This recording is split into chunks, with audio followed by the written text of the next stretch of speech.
पक्षाचे अध्यक्ष जयंत पाटील, सर्व पदाधिकारी हे शिबिर आयोजित करण्यासाठी अहमदनगर जिल्हा, कोपरगाव, शिर्डी या सगळ्या परिसराचे पक्षाचे प्रमुख सहकारी आणि महाराष्ट्राच्या कानाकोपऱ्यातून आलेले आपण सगळे बंधू भगिनी जवळपास 1 वर्षाच्या नंतर आपण या ठिकाणी एकत्रित आलो.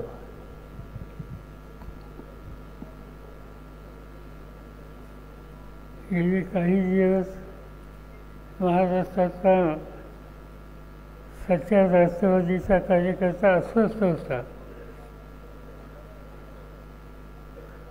पण त्याच्या मनामध्ये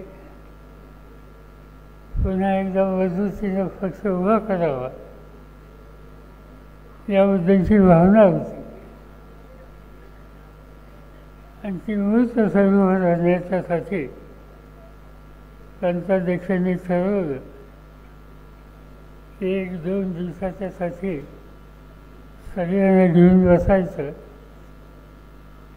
मुक्तपणाने चर्चा करायची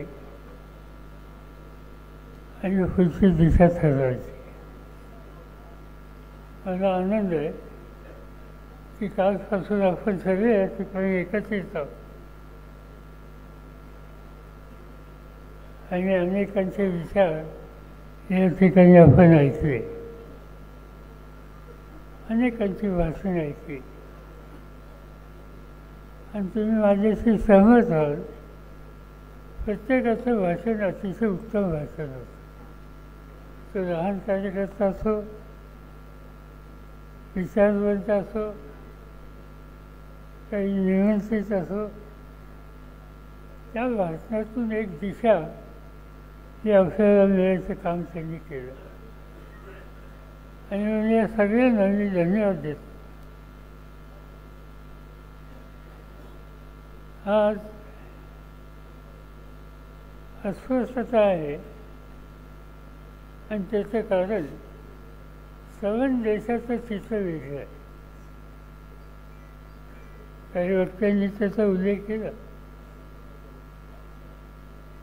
आज भारतीय जनता पार्टी आणि त्यांच्या सरकारांच्या हातात सत्ता आहे आणि एक आक्रमक प्रचार यंत्रणा ही त्यांनी प्रत्येक राज्यात उभी केली. त्या आक्रमक प्रचार यंत्रणेतून जसं हिटलरच्या जर्मनीमध्ये गोवल्स नीती या संबंधीची चर्चा होते, त्याचप्रमाणे असत्यावर आधारित असलेली अनेक गोष्टी जनमानसामध्ये प्रस्तुत करण्याचं काम भारतीय जनता पार्टीच्याकडून सतत चाललेलं आहे आणि त्यामुळे लोकही अस्वस्थ आहेत. चित्र पाहिलं तर तसं चित्र भाजपला अनुकूल नाही, तसं अनुकूल नाही आहे.